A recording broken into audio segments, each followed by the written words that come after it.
Salut tout le monde, dans cette vidéo je présenterai comment réaliser une étude d'une série temporelle et comment appliquer la méthode de Box-Jenkins avec le CLR.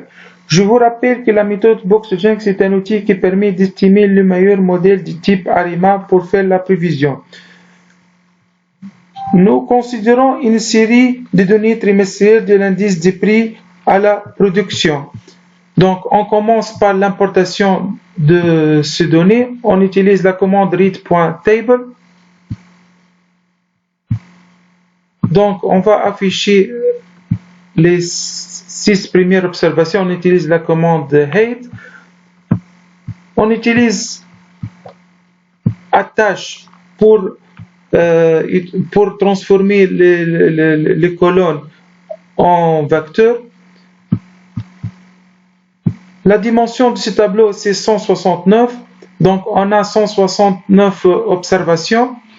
Donc, on commence par la présentation graphique de cette série. Donc, on utilise la commande plot.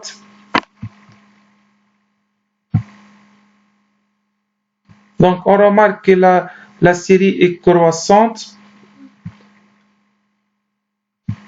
Pour tester, on commence par tester la stationnarité. Pour cela, on va utiliser le package T-Series.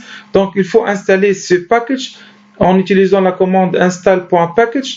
Pour charger la package, on utilise library T-Series. Donc, la commande adf.test permet de tester la stationnarité. Cette série n'est pas stationnaire parce que le p-value 0,8 supérieur à 0,05. Donc, on rejette l'hypothèse alternative, la stationnarité. En plus, d'après cette graphique, la série donne l'impression n'est pas stationnaire. Donc, Box-Jenkins propose de transformer cette série en calculant la différence. Donc, on utilise diff-y. Donc, on calcule la différence diff-y. Donc, elle donne une série de 168 observations. On va le tracer le graphique.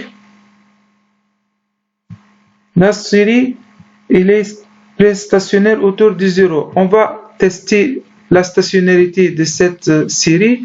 On utilise la commande adf.test. Le p-value est 0,01 inférieur à 0,05. Donc,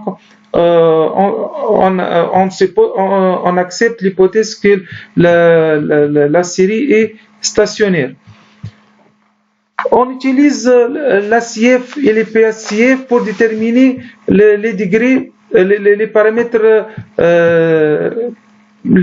P et Q du modèle ARIMA. Donc, on va tracer l'ACF, on utilise la commande ACF DY et les PACF DY. On peut le mettre dans les deux graphiques l'un à côté de l'autre. On utilise layout matrix. Donc, on remarque que les graphiques de ACF et le PACF permettent de déterminer les degrés. Donc, on passe à l'estimation du modèle proposé. Donc, on va estimer les modèles en utilisant les commandes ARIMA. Donc, dans chaque fois, on change l'ordre. On commence 1, 1, 0, puis 1, 1, 1, etc. Donc, on va estimer jusqu'à l'ordre 2, 1, 3. Nous choisissons le modèle qui a les I qui est la plus faible.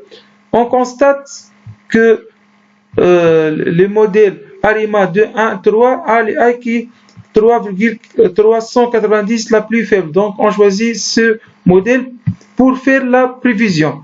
Donc, on utilise la commande predict pour faire la prévision. Donc, après l'estimation, on utilise la commande predict pour faire la prévision. Donc, on va